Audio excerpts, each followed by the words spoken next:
Général-major Niembo Abdallah remplace Massunzu. Un séisme silencieux vient de secouer le sommet des FARDC. L'arrestation brutale du lieutenant-général Pacifique Massunzu, suivie de l'ascension fulgurante du général-major Niembo Abdallah à la tête de la 3e zone de défense, rebat les cartes d'une région déjà sous haute tension. Que signifie ce changement pour l'avenir sécuritaire de l'Est du Congo? Pourquoi maintenant? Et quelle force, visible ou invisible, influence cette décision stratégique au cœur d'une guerre hybride que subit la République démocratique du Congo depuis plus de 2 décennies?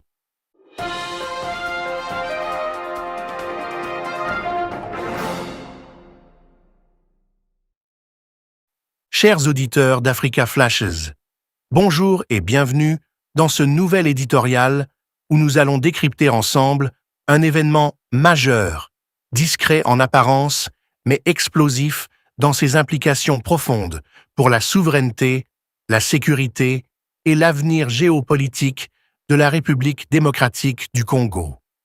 Car ce qui vient de se passer n'est pas une simple rotation militaire, ni un léger ajustement dans l'organigramme des FARDC. Non. Nous assistons à un moment charnière, une sorte de bascule stratégique qui révèle autant qu'elle dissimule, qui éclaire autant qu'elle interroge, et qui projette le pays dans une nouvelle phase, peut-être plus déterminante que toutes celles qui ont précédé ces dernières années. Le pays se réveille en apprenant que le général-major Niembo Abdallah prend désormais les commandes de la 3e zone de défense, la plus sensible, la plus convoitée, la plus instable, mais aussi la plus stratégique de toute l'architecture militaire congolaise. Une zone qui englobe l'essentiel du front Est, les provinces meurtries par les guerres successives, les foyers d'insécurité, les réseaux mafieux, les ingérences étrangères, mais aussi les richesses minières dont les enjeux dépassent les frontières congolaises pour toucher les intérêts de grandes puissances. Cette zone, qui va de l'Ituri au Nord Kivu, du Sud Kivu au Maniema, en passant par le Tshopo, le Bas-Uélé et le Haut-Uélé, représente le cœur battant de la lutte pour la souveraineté du Congo. La confier à un homme n'est jamais anodin. Encore moins lorsque cette nomination intervient après la chute vertigineuse d'un officier de haut rang tel que le lieutenant-général Pacifique Massunzu. Car c'est là que tout commence, dans cet épisode presque irréel, où un général connu, respecté par certains, contesté par d'autres, est arrêté manu militari à l'aéroport, menotté, embarqué sous la garde rapprochée de la garde républicaine, puis transféré à Kinshasa sans la moindre communication officielle sur les motifs formels de son interpellation. Une scène qui, pour beaucoup, rappelle les heures graves où l'État décide de montrer sa force pour signifier un changement de cap ou pour envoyer un message clair à la hiérarchie militaire. La discipline n'est plus négociable. Les défaillances ne seront plus tolérées. Les compromissions ne seront plus enterrées sous le tapis. Et la trahison, réelle, supposée ou même simplement suspectée, fera tomber quiconque, quel que soit son grade, son passé ou son réseau. L'affaire Massunzu porte en elle toutes les couches d'un récit complexe. D'un côté, un général accusé d'être impliqué dans la chute de Nzibira, une localité devenue symbole des failles internes, des infiltrations ennemies et de la difficulté à maintenir une ligne de défense stable face aux offensives du M23 soutenues par le Rwanda. De l'autre, des allégations qui évoquent trahison, collaboration potentielle avec des groupes insurrectionnels et même compromission avec certains réseaux obscurs opérant à l'Est. Tout cela sans documents officiels publiés, sans rapport communiqué, sans audition médiatisée. Le silence du gouvernement, silencieux mais lourd, ouvre la porte à 1000 interprétations, 1000 analyses, 1000 théories. Mais une chose est certaine, Massunzu n'a pas été arrêté par hasard, ni pour des raisons secondaires. L'opération, telle qu'elle a été menée, signale une décision politique majeure, un basculement stratégique dans la gouvernance militaire de l'Est. Dans ce vide de communication officielle, l'opinion congolaise observe, murmure, commente et devine. Car les Congolais connaissent leur histoire, ils connaissent leur armée, et ils savent très bien que lorsqu'un général tombe de cette manière, c'est que quelque chose de très profond est en jeu. Ce quelque chose est peut-être lié à la multiplication des revers militaires dans certaines localités stratégiques. Peut-être aussi lié aux renseignements internes, souvent plus puissants que les déclarations publiques. Peut-être encore lié à la nécessité, pour le chef de l'État, de resserrer les rangs à l'approche d'une phase décisive du conflit à l'Est, où la montée en puissance des patriotes Wazalendo, les pressions internationales, les offensives du M23 et les alliances régionales redessinent un échiquier instable. C'est dans ce contexte que surgit la figure du général-major Niembo Abdallah, un officier connu pour sa rigueur, sa loyauté, sa discipline et sa capacité à travailler dans des environnements extrêmement hostiles. Niembo n'est pas un soldat de parade. Il n'est pas un officier de bureau. C'est un homme de terrain, façonné par les opérations réelles, par les campagnes difficiles, par les combats où la stratégie doit se mêler à l'instinct, où le leadership ne se décrète pas, mais se prouve. Son passage à la tête de la 31e région militaire dans la Tshopo a laissé la trace d'un commandant pragmatique, méthodique, moins médiatisé que d'autres, mais plus efficace dans sa manière de comprendre les logiques locales, les réseaux, les alliances claniques, les dynamiques de groupes armés et les réalités du terrain qui ne pardonnent pas l'improvisation. En 2022, alors que l'Ituri brûlait, Niembo dirigeait le secteur opérationnel en coordonnant les opérations conjointes FARDC-UPDF contre les ADF. Cette mission, délicate et politiquement sensible, a révélé un homme capable d'intégrer des forces étrangères dans une coordination opérationnelle tout en gardant la main sur les décisions stratégiques.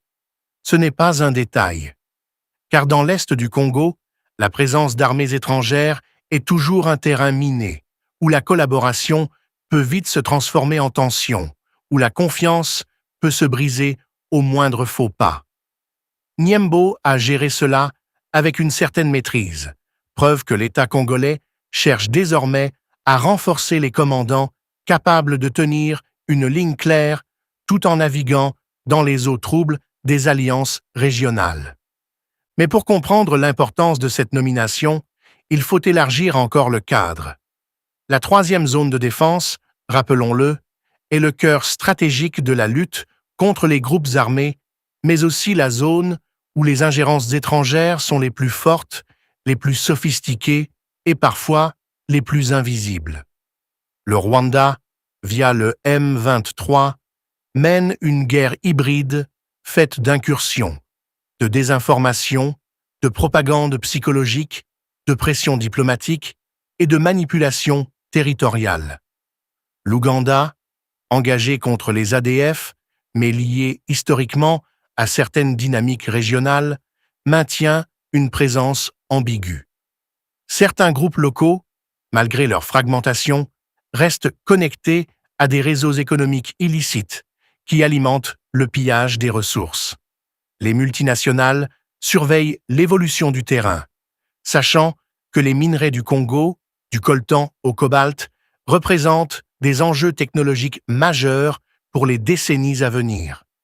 Les puissances occidentales, quant à elles, oscillent entre soutien diplomatique, prudence géopolitique et silence calculé lorsqu'il s'agit de dénoncer clairement l'agression rwandaise. Tout cela fait de la 3e zone de défense une immense chambre de résonance. Chaque erreur y coûte cher, chaque victoire y change le rapport de force, chaque trahison y devient un séisme. Chaque commandant nommé ou déchu y provoque une onde de choc. Le remplacement de Masunzu par Niembo n'est donc pas seulement un acte administratif.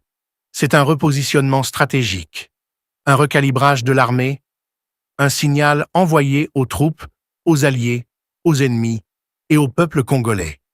Ce signal dit ceci: fini les ambiguïtés, fini la complaisance, fini les zones grises.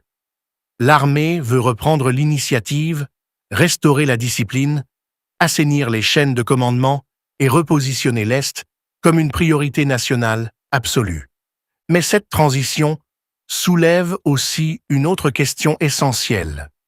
Que signifie réellement la discipline dans un contexte où la guerre de l'Est n'est pas une guerre classique, mais un conflit imbriqué, où les acteurs se superposent, où les influences extérieures pèsent lourdement sur les dynamiques locales, et où la frontière entre loyauté et survie devient parfois si ténue que certains officiers se retrouvent piégés dans des jeux de pouvoir qu'ils ne maîtrisent plus.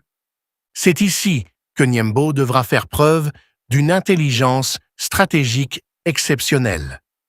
Pacifier la troisième zone de défense n'est pas qu'une question militaire. C'est un exercice d'équilibre politique, diplomatique, logistique, psychologique et humain. Il devra restaurer la confiance entre les composantes de l'armée, renforcer la coopération avec les patriotes Wazalendo, améliorer l'intégration des renseignements, anticiper les mouvements du M23, construire des alliances locales légitimes, reprendre le contrôle des axes stratégiques, sécuriser les civils et surtout montrer que l'armée congolaise n'est pas condamnée à subir, mais peut encore imposer sa volonté sur le terrain. Et derrière tout cela se trouve le peuple congolais, fatigué des promesses, meurtri par les décennies de guerre, impatient de voir une armée forte, cohérente et victorieuse. Ce peuple attend que ce changement soit le début d'une nouvelle ère, pas un simple remaniement sans conséquence. Il attend que la nomination de Niembo soit synonyme de rigueur retrouvée, d'efficacité accrue, de stratégie renouvelée, de trahison punie et d'un sursaut patriotique au sein des FARDC. Le Congo se trouve à un tournant. Les ennemis de la nation espèrent la division, l'instabilité, les défaillances internes. Mais le pays peut choisir un autre chemin, celui de l'unité, de la discipline, de la souveraineté assumée. Si Niembo réussit, c'est toute la troisième zone de défense qui changera de visage. Et si la troisième zone de défense change de visage, alors l'Est peut enfin entrevoir la possibilité d'une victoire durable. La patrie ou la mort, nous vaincrons. Chers auditeurs, restons vigilants, restons unis et restons debout. L'histoire s'écrit sous nos yeux. Le Congo avance. Le Congo résiste. Le Congo ne tombera pas. À très bientôt sur Africa Flashes.